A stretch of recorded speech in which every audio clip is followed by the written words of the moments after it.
Hello, hello, hello. It's almost 7, not quite 7. We got about 4 minutes. And so I will wait for the 4 minutes.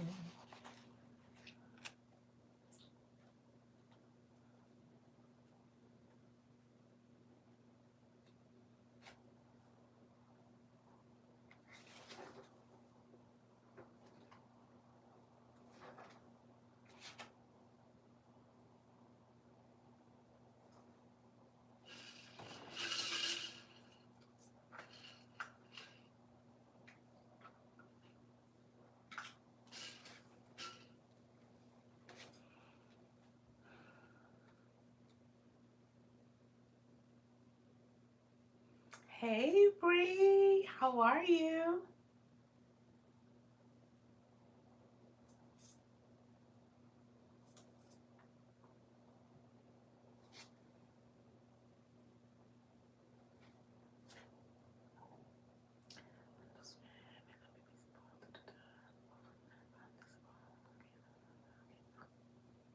Cool.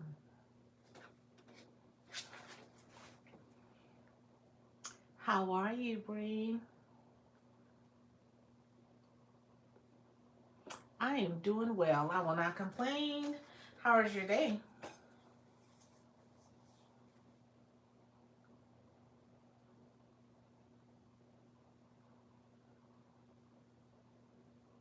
Mm, mm, mm, mm, mm, mm.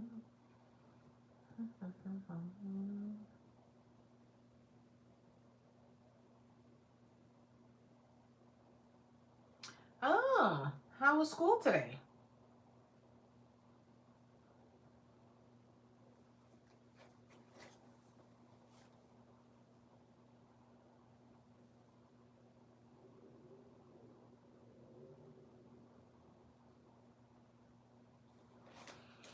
Can you see me and can you hear me okay?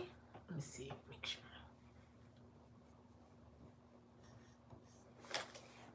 How's that? Hello, hello. Hi. How are you, Rockin'? I'm gonna wait till a few more people come in and then I'm gonna get started at 7. Um, yes, I can hear. Okay, good. Oh, that's good. How are you? Oh, it's been a while, Rockin' Cowboy. Yes, it's been a while. I hope Happy New Year, and I hope everything is going well. Hi. Come on in and say hello. I appreciate it. Like the live as you come in. I would appreciate that. And then in about 1 minute, we're going to get started because I have to get up in the morning. I'm sure you all do too. Yes, Happy New Year. Happy New Year.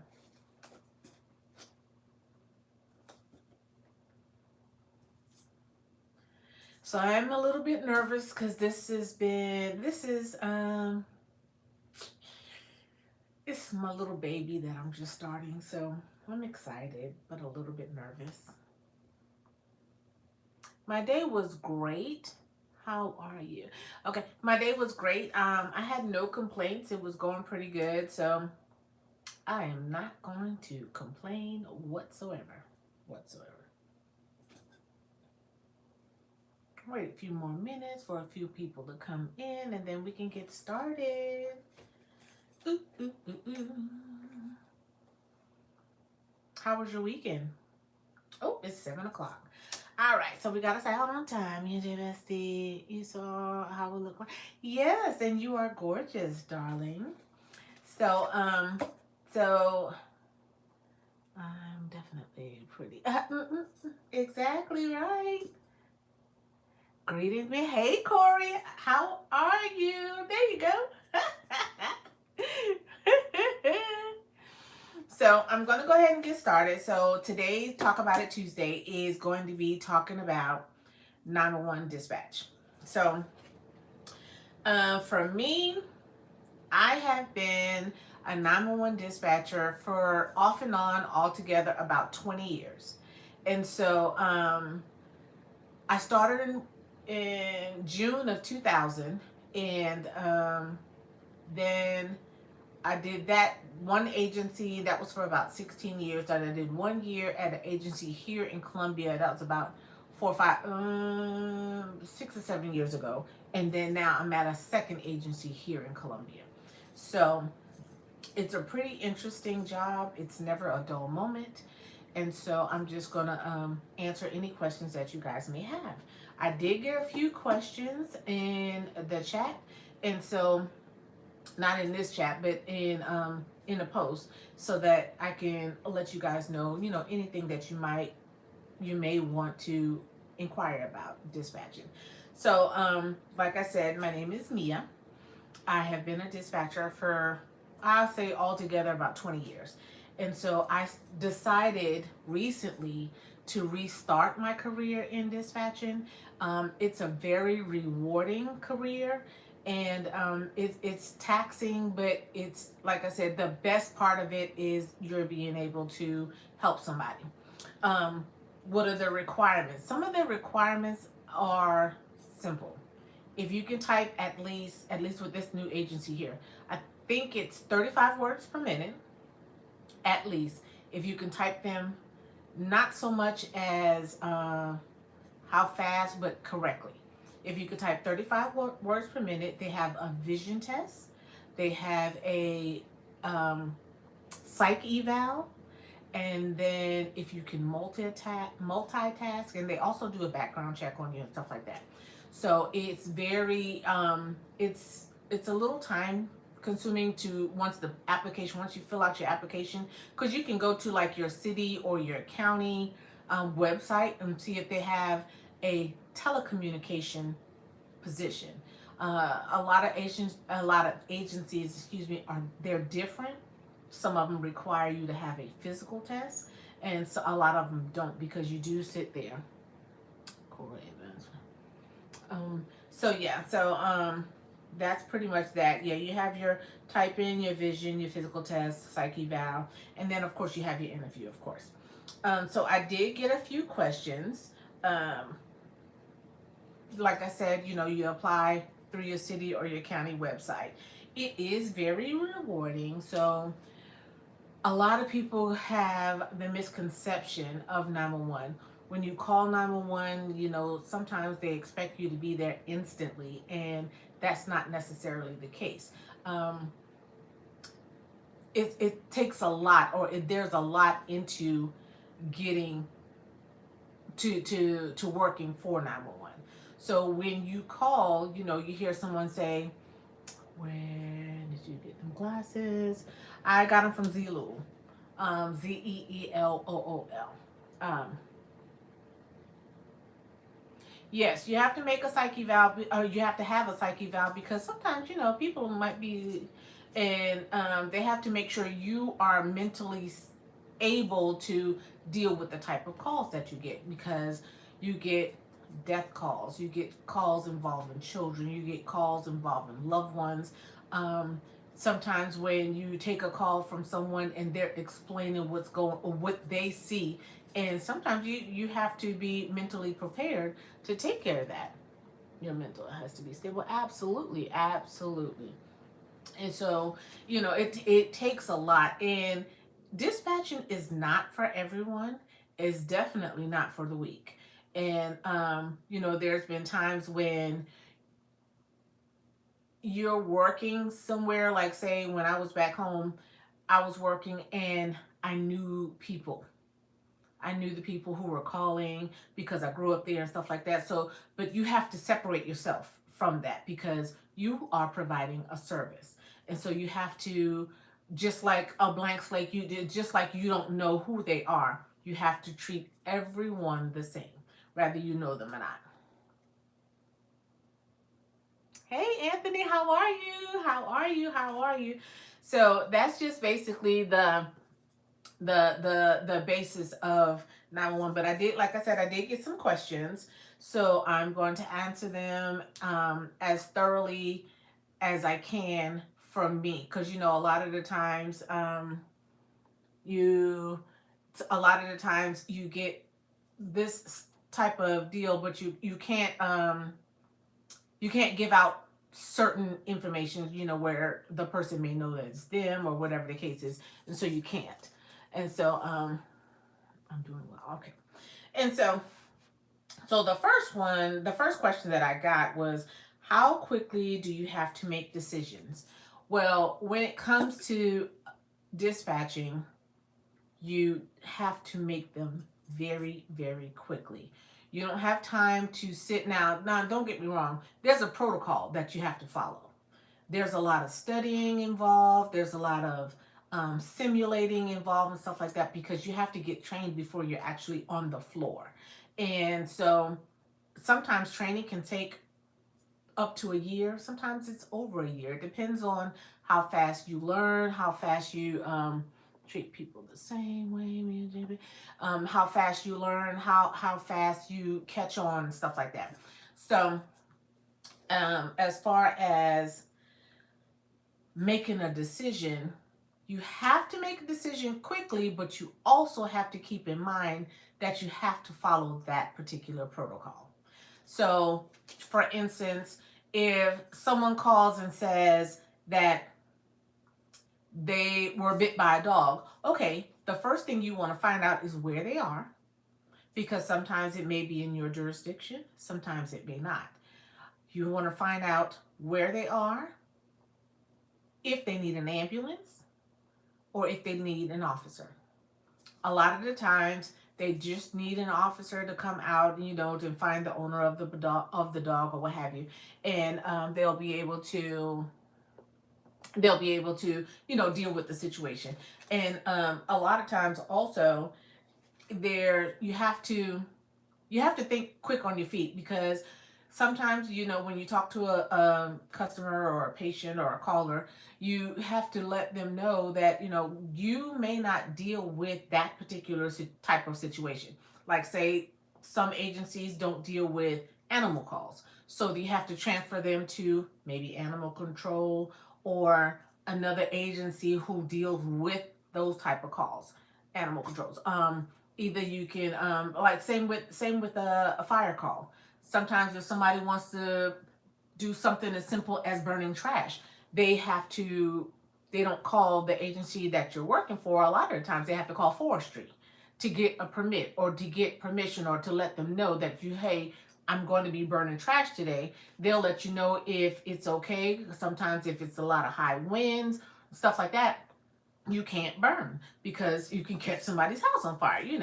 So yeah, you have to make very, very quick decisions, and then you have to be specific when you're advising the caller, because trust me, they will take what you say and run with it.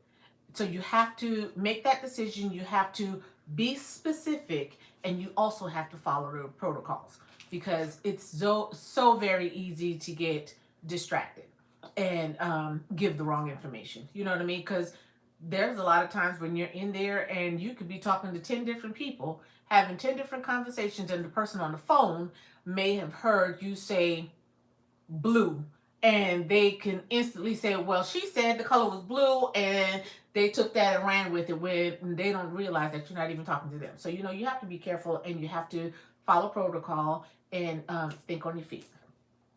So the second question is, have you ever had a dispatch moment that you needed to leave work about, or still have that haunts you to this day? For me, yes. I've had a moment where I remember some years ago, my brother passed away. And so during that time, it just seemed like a lot of people that I knew was passing away. So my brother passed away, then one of his classmates or somebody that I knew, they passed away, then somebody else that I knew passed away. So I didn't have to leave work, but I had to step off the floor, get myself together, take some deep breaths, you know what I mean? Maybe walk around or what have you, and then come back. A lot of the times you have to separate yourself from what's going on, and you still have to help whoever's calling.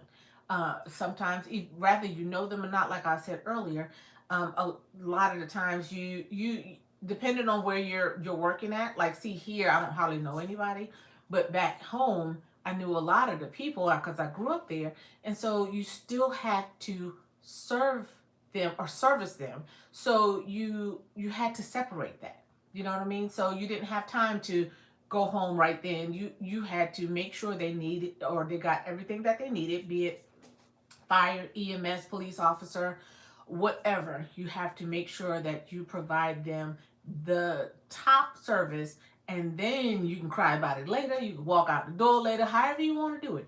You can do that later, but right then you take a walk, take a breeze. Sometimes some centers have quiet rooms where you can go and kind of deflect and think about what you just encountered or just experienced over the phone or what have you. A lot of centers have that. A lot of them don't. Um, so that's that. So another question was, how do you take care of your mental health after difficult calls? And then the second part of that question is, how do you handle difficult calls? So taking care of your mental health, you have to, it's almost required but not quite required, but you have to be able to separate yourself, because you cannot take any of this home. You cannot, when you clock out or when you clock in, first of all your personal stuff, you have to leave that where it's at. I know sometimes it's a little difficult to do that depending on the situation, but for the most part, if you can, leave it at the time clock or in the parking lot or in the car, at your home, whatever the case is. When you have difficult calls, difficult callers, a bad situation happen, you have to mentally, like, almost like put this armor up. Um, Again, you have, that's where the psyche valve comes in at, because you have to be able or be mentally prepared to take care of that stuff, because that person needs you right now at the moment. And so a lot of the times people have gym memberships. You see where a lot of people are really heavy into church and prayer. Me personally, I like coffee, but I try not to drink it too much during the day, because it does, get you kind of hype. You get a little amped up or whatever. So I try not to be too anxious. I try to remain even keel. And so a lot of people drink tea. Sometimes when you get a long enough break, depending on the agency, I should say. Some places, like we get a 30-minute lunch and we get two 15-minute breaks. So maybe you can work it out with your floor supervisor. Maybe you can combine all of it together for like 45 minutes or an hour, and you can take a walk around the building. Like our new center that we're getting, we have a gym in there. We have a quiet room in there, a gym. We have a new cafeteria area. So you have ways to release that stress, because you have to, because that will cause you will literally break down mentally. Now, it's bad enough that you're already sitting down for 12 hours, but mentally, you want to make sure you're together. So a lot of people are encouraged to take care of yourself, of course, when you are working in dispatch. Join the gym, like I said, go for a walk. So a lot of people are like physically fit, when they're working there.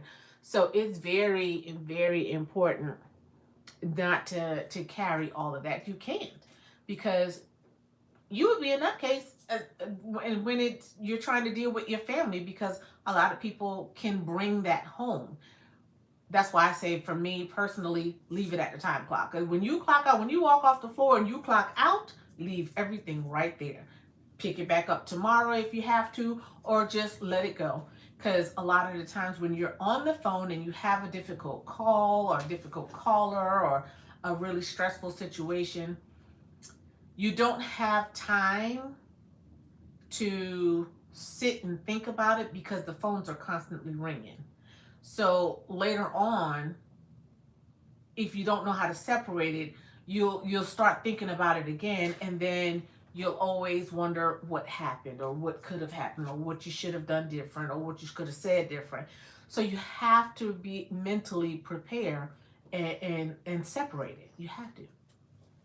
Um, let's see, another call. We have to take care of that. What are your main responsibilities during an emergency call? Your main responsibility when you have a 911 call, 911 was your emergency. The first thing you want to know is, where are they? Where do I need to send help? Where are you located? What's going on? How many people are involved? Anybody hurt? Anybody got any weapons? That's the first five things that you want to know what's going on right off the bat. And a lot of times you're going to get people telling you the whole story. And if you just listen close enough, they'll tell you everything in the first like 5 seconds. But your main concern, your main responsibility is, where are they? Because they can tell you everything in the world, but it's not going to help if you don't know where they're at, if you don't know where to send them. So your first thing is to find out where they are, what's going on, anybody hurt, anybody got any weapons, and how it started. Then you can go and ask different questions and everything. So so you can go after you find out those things, and you send it off to the proper agency or proper unit that needs to go. Um, you then you can ask everything else. You know what I mean? Sometimes, like if there's a fire, the first thing you want to find out is, where's the fire? Where are you? How can I send you help? Where are you? And a lot of people are, when they call, they don't understand that with the system, certain systems that you have, when they call and say 911, where's your emergency? You got to type in that location. You have to make sure that's the correct location, because some counties or some cities have the same address for 5 different locations. So you have to make sure you're putting in the correct location. Where are you? It's your cross. You want to find out the cross streets to make sure that's the correct location. What's your name? What's your phone number? Anybody got any weapons? Anybody need fire, EMS? Whatever the case is, you find out all of that. Get those 5 questions answered first, and then you find out. Then you can answer whatever the case is, whatever other questions that you may have, because we get paid to be nosy. But you have to, you want to find out where they are first. That is the very first responsibility. Let's see what else. What's the hardest call that I've taken? I think I mentioned it. So when my brother passed, I was at work, and then afterwards, I got several calls where other people that I knew passed, and it just seemed like it was a chain reaction, whatever. But that was the hardest. And I think one other time when I first started, very, very first, like straight beginning hey, how are you?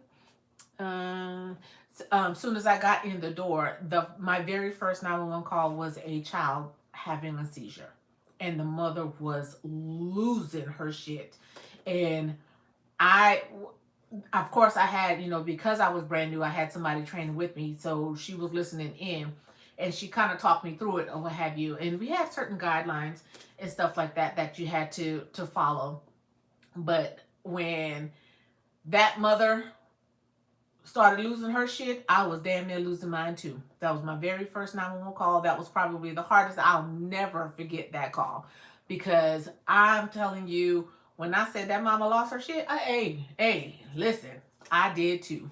And so, but afterwards, I was still, even though I was typing and in tears, I was still able to help her, because, she helped me. But that was my very, very first 911 call. June of 2000. My very first 911 call. It was a 3-year-old having a seizure. Completely lost it. But, grown over the years. And one of the things, kind of off topic real quick, but one of the things when you start working as a 911 dispatcher, I'm mad everyone who works at dispatch. Remember that? Yes, they remember the first call and the worst call. Absolutely. But what was I gonna say? Yeah, remember their first call and their worst call. But damn it, I forgot what I lost my train of thought just that quick. But okay, oh my god, the first night. Yes, yes, the very, very first night. It'll come back to me. I'm sure it is because it was something funny. Yeah, that's a tough call for the first one. Yeah, I'm telling you, first day, spanking brand new, and that baby, But yeah. So, what I was gonna say was, over time, you really, really become. Um, wait, did I miss it? Q use a dispatcher? Have you had any good calls? Oh yeah. Oh, me or Key? I didn't. Key, that is so cool. That is so cool. You are now on dispatcher. Awesome sauce. But what I was gonna say was, having this type of job will make you. I think the word is desensitized. No, I wasn't. Oh, okay. I'm sorry. Um, it will definitely make you desensitized, and you will develop a very dark sense of humor. And some people don't know how to take it, but you know, it's crazy because you almost have to, you have to, in order to deal with it. Like if somebody tries to hurt themselves, you know what I'm saying? Sometimes you might get in there and be like, damn, you couldn't even do that right. You know what I mean? Because they may survive. You have to build that armor for yourself so that you won't take it home. So you won't take it to heart. You know what I mean? So I know it was kind of morbid. My bad. But that was just an example. Sometimes you have to. I have one already. Don't need to be in dispatch. Oh. And listen, dispatch, I'm telling you, it's really, really cool. So the most exciting call that I've taken, I've helped. Let's see, what? Because I'm trying to go through my mental Rolodex, but I think the most exciting one that I've had that I remember was a lady about to have a baby, and so we have these things called EMD cards, which is almost like a CYA type deal. It's EMD, emergency medical dispatch cards, where if somebody's having a medical situation going on, you follow the guidelines in the cards, like word for word, so that you can, they won't, if something goes wrong, they can't sue you. And so I remember helping this lady um, have a baby, and she was in labor. She was on her way to the hospital, but where she was, it was a distance. And so, if I'm not mistaken, she had the baby in the parking lot of the grocery store. If I'm not mistaken, if my memory serves me right, she had a parking lot. She had it in the parking lot of the grocery store. But that was very exciting. Um, but we get all kinds of crazy, crazy calls. Um, I remember we got a call. I wasn't there that particular night, but one of the girls, she shared that um, a guy and a girlfriend, a couple was having a domestic dispute, and she decided to service him, if you get what I'm putting down, and she grabbed him and split them in two. Yeah. So he had to go to the hospital. So yeah, I mean, we get all kind of crazy calls. I think one time I got a call. I was just coming into shift, I want to say, and we had gotten a call where, yeah, we had gotten a call where the couple was playing around, trying to be have fun, and decided to take a warm light bulb. Yeah. And because it was warm, she clamped down and couldn't get it out.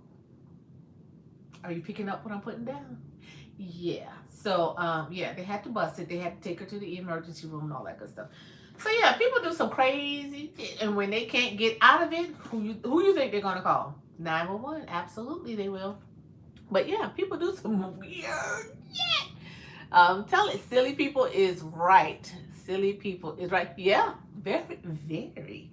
And I'm just like, first of all, the light bulb probably dusty as all get out. You know what I mean? Or, out of the just to think of something like that. Please. I mean, please. The Ghostbuster? Exactly right. I'm telling you, but yeah, it is crazy. Here goes another question that I had. Um, how do you support non-English speaking callers? So with that, every 911 center has they it's like they contract out to a third party, and it's called Language Line. And says, see, I like to be in the emergency room, get the okay, I'm telling you, getting the whole scoop. But Language Line, it's for every single language spoken. So there's a number that you call for Language Line, and a lot of the times it's connected through the center's transfer calls. You call them, you give them your code, not your personal code, but there's a code for the center because it's a charge for it. They charge the center. And you let them know what language you are the person that's calling for help. You let Language Line know what language that they are speaking.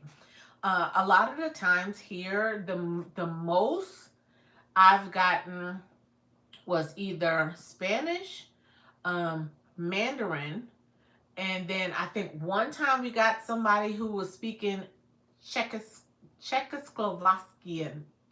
They were from Czechoslovakia. So however you pronounce that.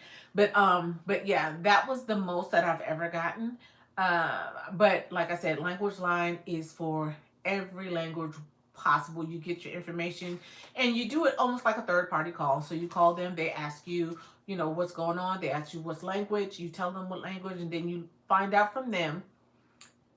911, where's your emergency? That's where you start off at. And the person is talking to them, and the translator is giving you the information. So it's pretty useful. A lot of the times there are people who in the center, we used to have to be on the line with the interpreter. Yes. A lot of the times we have to, of course, we stay on the phone with the interpreter, and we send the information, you get the information and you send them to where they need to go. That's interesting. Yes. Never a dull moment. Yeah, never a dull moment, like whatsoever. Never a dull moment. So another question I got is, how do you make it through the work week if you're already feeling mentally drained that particular week? And what methods do you use to keep calm? And like I said, we kind of hit on it a little bit earlier. You have to, for yourself, you have to figure out a way. You have to figure out an outlet. Me personally, I like to, especially when it's cold, I like to be outside if it's cold. But if I'm prepared. Now, if I'm outside and I'm just freezing, yeah, no. But if I got on a jacket or, I'm warm, I like to walk outside, get a little fresh air, get a little sunshine. As you can see, I am a reader. I love to read.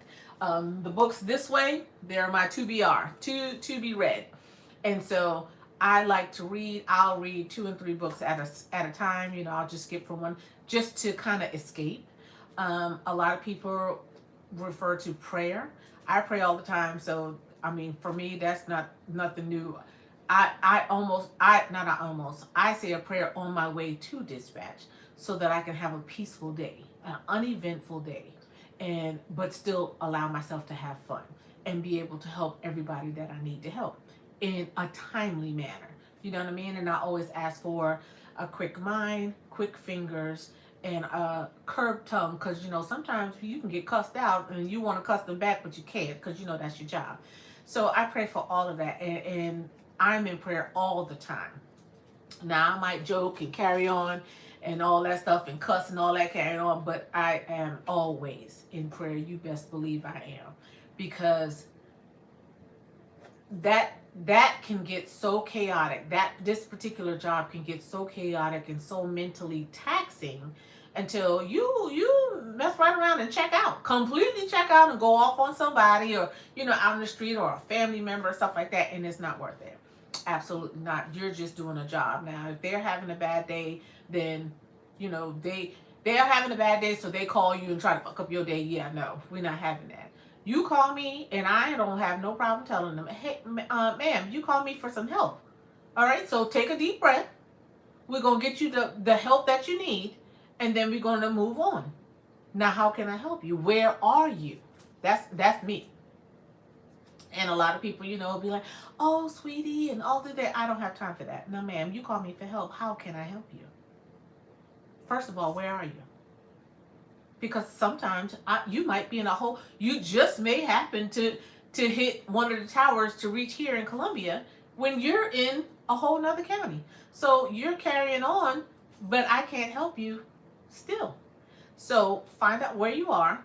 Take a deep breath. Okay, scale it back. Take a deep breath, and let's get you some help. Let's get you the help that you need. I have to check my customers. Yes, you have to, because some of them get a little bit beside themselves, and you have to be like, first of all, you're trying to be loud and you're wrong. That don't even match. So settle down, take a deep breath, and let's get this ball rolling.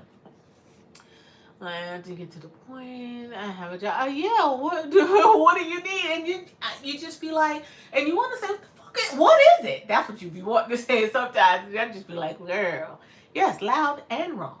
Loud and wrong. Dead ass wrong. And so so that's pretty much the questions that I have for tonight. This is the first of Talk About It Tuesdays. And so like I said, I'm not going to stay on here. 30 minutes. That's pretty good. So that was my angle, to be like 30 minutes, no more than an hour. So these are the questions that I got tonight. Prayerfully, we can get more questions that anybody may have in reference to 911, or anything that you guys want to talk about. But right now, I'm doing 911, so I figured this would be a good lesson, or a good guide, so that people will know that I need 30 more. Okay, so well, let's talk about it. So let's put this down. We already answered that. So how long have you been doing it? So for me, I started dispatch in 2000, and I did it back home for about I did it at home for 16 years. I came up to Columbia, and I did it for one particular agency, and now I'm at another agency. So altogether, about, give or take a year, about 20 years. So I got a question, not a question, but just to let you know, at first, when first 911 came around, hey sis, hey babe, how are you? When it first came around, I didn't know much about 911. You hear stories and stuff like that. Why did you choose to stay in this field? Because I've always wanted to be in a field where I was helping someone.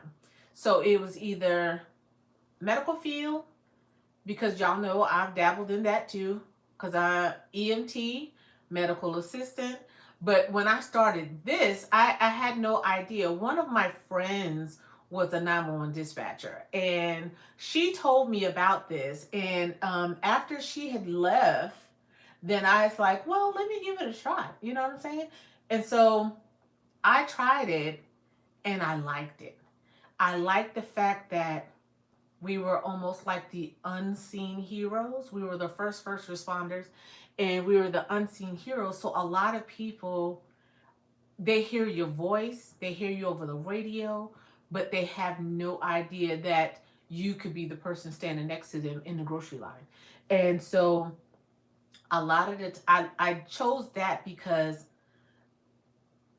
as much as people like to say Leos like the attention and stuff like that, I love playing the background. I like the fact that I just helped you save someone from choking, and you had no idea it was me, and I'm standing right next to you. You know what I mean? I like that kind of mysteriousness of it. And so I chose this because I knew I can help people and not be out loud with it. You know what I mean? If that makes any sense. I being there till you retire. Yes. So, and you all know I'm closer to. I say it all the time. I'm closer to retiring than not. And so I look forward to the day. These days, um, being a dispatcher is totally different from when I started. And so it's I'll say this. That's for them young churn. It's for them young churn because the system that we're working on is nothing like it before. And see, for me, I need, if I'm going to be helping somebody in the most difficult situations humanly possible, I need for the system that I'm working on to be simple. I don't need me to put in an address and 10 pages pop up. I don't need that. But I'm learning it and I'm dealing with it right now until I retire because I am going to sit tight. Um Unless I hit the lottery or something like that, you know what I'm saying? I like when people explain their job.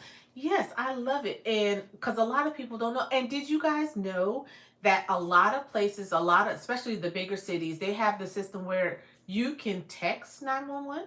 You don't necessarily have to call. You can text them and it'll go to that center or whatever the closest tower.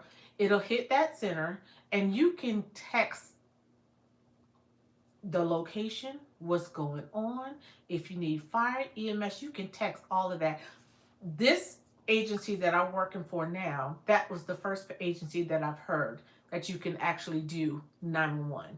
And I was so shocked, and I was shocked and impressed at the same time because I was just like, wow, I had no idea. Because we all know, you hit 911 and be like, 911 was your emergency.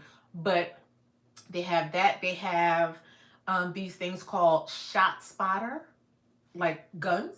And so if somebody let off a round of say 20 shots, right? This particular shot spotter, it'll say where it's coming from, how many shots, what kind of, I think it's what caliber of a that they use, and it kind of narrows it down to the location. It'll put you kind of on the street, but not on the exact address, but it's close enough. And so that'll come in through a particular system, and I thought that was just so cool. Have you ever got a call from a 911 to report something? Done, absolutely.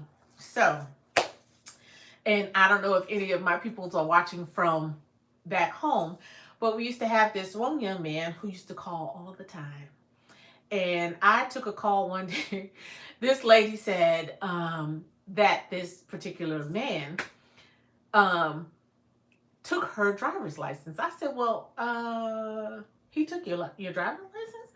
She was like, yes, he told me that he was making a citizen's arrest, so he took my driver's license with a marker and drew her driver's license number on the side of the building. I was like, ma'am, first of all, why would you even give him your driver's license? That's the first question.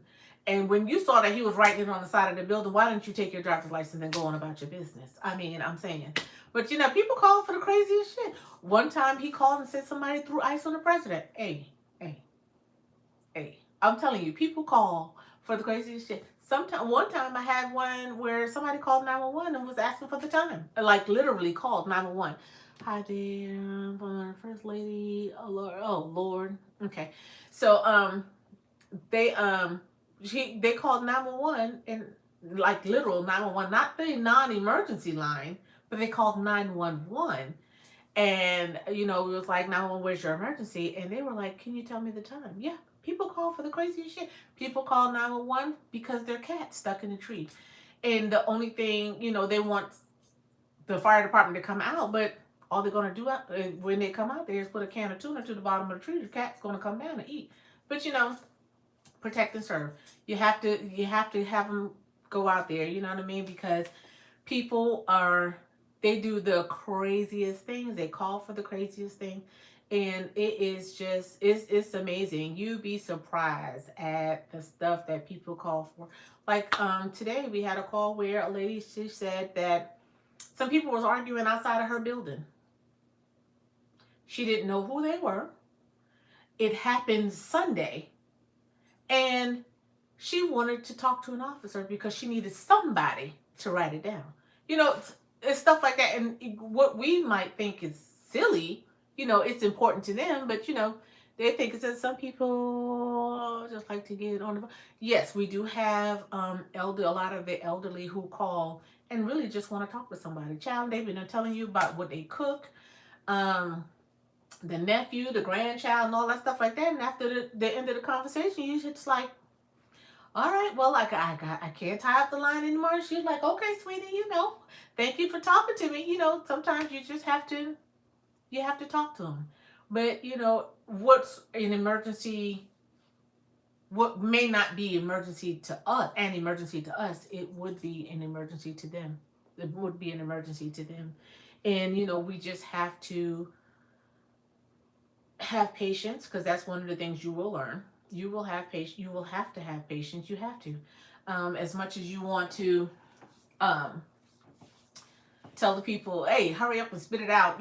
Sometimes on certain customers, when they call, you just have to be patient, and they'll give you the information eventually. I just get a lot of elderly people, yeah, and they call and they just want to talk and say, hey, you know what I mean? Hey, sweetie, how you doing? And that's what they be wanting to do, child. And you just have to appease them and keep it moving. Because sometimes, even though it might be so chaotic in that center, when you talk to that one sweet little old lady, she kind of put a smile on your face and you be like, all right, I got this for the rest of the day. We good. You know what I'm saying? So you just have to, you just have to deal with it sometimes, you know. So it's not too bad. I really enjoy it. I can say, there have been trying times. There have been times when somebody might give you the wrong address and you just be like, damn, I tried to help you, you know what I mean? It's the wrong address, and you just have to deal with it. You're going to make mistakes. Nobody's perfect, but it is the type of career that you can retire from. I've met along the lines, along the years, I've met a few great, really, really great people. A couple of them have passed away, but they've been doing it since before I was born. You know what I mean? And I'm 54. So, people, you have to, it takes a certain person to be a dispatcher. I mean, you can drink coffee all day, have 10 different conversations, and know exactly where you were talking about in each one. And, your fingers are going and you're listening. It's crazy. You just have to. You just have to. And I enjoy it. And like I said, I think I've said it a couple of times in my life that I have a love-hate relationship with dispatch, because although I enjoy it, sometimes we as adults, and I just said it a couple of days, I'm like, I don't want to make decisions anymore. But when it comes to the job, you have to make a decision whether you're going to help that person or not. And sometimes I don't want that decision in my hands. I don't want someone's life in my hands. And sometimes, it depends on what's going on. You're going to have to make that decision whether you're going to help this person live, or you're going to have to deal with the shit that's going to come with the fact that you didn't help that person live, if I'm making any sense. So it's just, it's rewarding. It's very, very rewarding, because at the end of the day, you've helped somebody off a bridge, you've helped somebody breathe, you help perform CPR, you help grandma get her cat out of the tree, you help guide somebody across the street, you help somebody homeless or displaced get help from Red Cross. You know what I mean? It's the rewards are endless. You do have your few calls in between where you just like, damn, that's fucked up. You know what I'm saying? Because there was nothing that you could do. But then at the same time,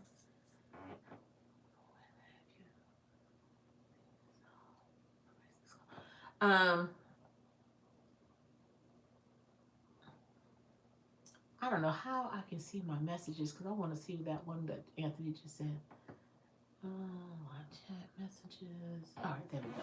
What did you say, Anthony? What had my scariest call? I think I told you, or maybe you wasn't in the chat or what have you, but one of my scariest ones was in the beginning is when the 3-year-old had a seizure. That was my very first 911 call. But I've had calls where, somebody's been breaking into the house, or I've had domestics and, somebody's had a weapon and stuff like that. So it's so many to recollect because, when you're done with that one call, yes, ma'am, fire EMS, da da da da da. They're there. Okay, they're knocking at the door. Go ahead and let them in. As soon as you hang up with them, the phone's ringing. You got to pick it up again. So you don't have time to really think about it. But got to love. But they just the phones are nonstop. So it's so many calls over the course of what 20 years. I remember my very first call. I remember helping that lady have that baby in the parking lot. But it's the rest of it is really a blur. They'll come back. I remember a few calls, that people say, Key, I've been asked that before. I'm so used to having long nails. I actually type slow. Yeah. So the typing, and y'all know, I like my nails out to here. That's that real hood shit. But this right here, it's pretty decent, you know what I'm saying? But I think with the long nails, you just have to know how to type. And for me, I like certain keyboards and stuff like that. So it looks like I'm kind of pecking on certain keyboards because I like keyboards with the raised keys. Like the mechanical keyboard that I have downstairs. When some of them, a lot of them in the center, they're flat, and so it's almost like you're typing like this, and that's crazy to me. It feels weird, but I do like it. I mean, you make it work. I mean, if push comes to shove, I cut all the nails off. You make it work.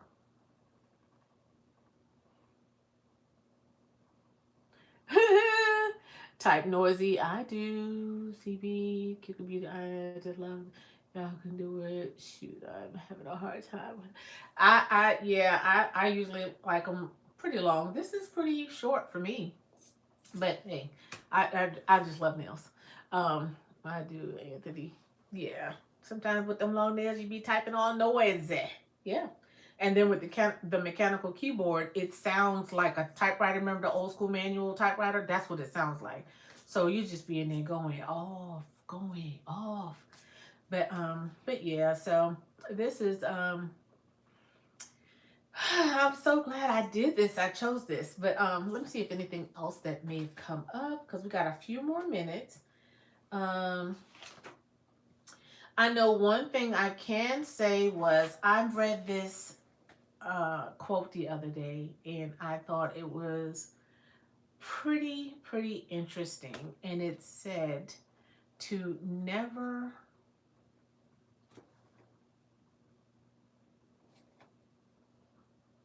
because I wrote down like one word. It said never be afraid of fear, but you should be deathly afraid of regret. And so I thought that was pretty. Hey Cheryl, how are you? It's been a long time. But I thought that was pretty decent and pretty mind provoking, if you will, because I thought about that because I thought about dispatch because a lot of times people walk in and Like I've had this one girl, and she said that she thought when she walked into the center, once she got the job, that she was going to walk and sit in this cubicle and just pick up the phone and say 911, where's your emergency? And when she realized that that wasn't the case, she just instantly got afraid. And so I thought of that when I saw this quote. But you can't be afraid, whatever it is, be it dispatch, or whatever, climbing trees or training monkeys. You know, you can't be afraid of anything. I'm not afraid of fear. I'm afraid of not having fear. Yes, absolutely, not having fear. But you're going to also be afraid of regret because, you know, the first thing you're going to think is, no, I didn't do that because I was afraid, but damn, 10 years later, you're like, shit, I should have did it. You know what I mean? Afraid or not. Yeah, so it's pretty cool. I love it. I love it, Anthony, absolutely. And sometimes you just got to get out there and do it. Jump in with both feet. Just get it done. But there was a lot of times where I was afraid. I was afraid to answer phones because, you know, your anxiety, because you like, shit, you don't know what you about to get. But the main thing is to keep calm and do the best you can. Because believe it or not, they can hear your fear on the other end of that phone. Did you answer the question about, oh shit, what? Come on. This damn thing. All right, so y'all know, I don't know, y'all don't know, but I am doing this on, did you ever answer the question about your most disturbing, your peace call? And you had to go home. No, I didn't. I never had to go home. I never had to go home. But I've had calls where right after my brother had passed, um, then it just seemed like everybody was dying. So one of his classmates, and then somebody else that I knew, and so I didn't have to leave. I didn't have to leave, but I had to kind of just take a break from the radio for a minute, gather my thoughts, because I still have a job to do. And so I didn't leave the center per se. I left the floor for about 30 minutes or so. Then I came back and finished out the shift. But I never had to, it was so bad to where I had to leave the center and like go home. I, not that I can remember. I've seen other people do that. I not saying that I'm the hardest, you know what I'm saying, but I don't, as far as I can remember, I never had to do that. Not at all. And you know, I'm glad. Uh, Regret hangs around, fear moves through. Yes, yes, yes, yes, yes, Cheryl. Oh, come on. This damn thing. So I am doing this. Oh, I don't know if I said it, but I'm doing this on an iPad, and I'm still trying to work this sucker. Still trying to work a sucker. But yes, you guys, anybody got any last minute questions? This is so fun, and I hope that I was thorough enough in answering you guys' questions when it comes to 911. I'm sure there's like a million other questions that, you know, people want to know or anything like that. But yeah, I hope and pray that everything I answered all of your questions um, to the best of my ability, especially when it came to me. This is very good. Thanks for the key. That's up to you as well. Yay! Everybody connect, connect, connect, connect. Yes, connect. Absolutely. But thank you, thank you, thank you. What are we talking about next Tuesday? Let's see. I'm going to come up with something good. And I was thinking maybe if I get more questions about 911, maybe at least 10. 10 to 15 questions. If I get more questions about 911, then I'll talk about, you know, do a part 2 and then be done with that. And then think about something else. But I'll have a topic. I'll have a topic at least by this weekend. What's today? Wednesday, Tuesday? Tomorrow's Wednesday. Yeah, I'll have a topic at least by Thursday or Friday. What we can talk about. But yes, I am so thank you. I'm so thankful. I have an idea. I'm listening, Anthony. You already know. I'm listening. Mm-mm-mm-mm. Talk about it Tuesdays. Ooh, I'm so excited about this. I still have 7 people in the chat. Thank you so much, y'all. But while Anthony's getting ready to come up with his idea, I just want to take the time out and I want to take the time out to thank y'all so much for hanging out with me on this Talk About It Tuesday. Cause y'all already, first of all, y'all already know at 19:55 I'm normally already showered, then had my dinner and in the bed rubbing my feet together watching something on TV. So this is late for me, but I enjoyed it and it was very well worth it. Make a guessing game with the codes that are not secret, and to that's a good idea. That's a good idea because there are a lot of the 10 codes that are universal, and so that's a really cool one. All right, we can do that. We can definitely do that, and yeah, we'll definitely work that out. I will definitely make it up. Not 1955. She did a girl, yeah. Oh, and it's so crazy because every clock in here is on military time. Yeah, driving all day and a half to study for a few hours. Oh goodness, yes. I'm telling you, studying is big. I love it. Thank you so much. But yeah, studying is big. You got to get it. Get it done. So I'm gonna go ahead and head off of here, and I want to thank y'all so very much for hanging out with me on this Talk About It Tuesday, and I will definitely see you guys on in between there, of course. But definitely next week Tuesday at 7 p.m. Be there, be score, yeah. Anyway, all jokes aside, I really appreciate y'all hanging out with me for real. It was cool hanging out with you. Thank you, baby cakes. All right.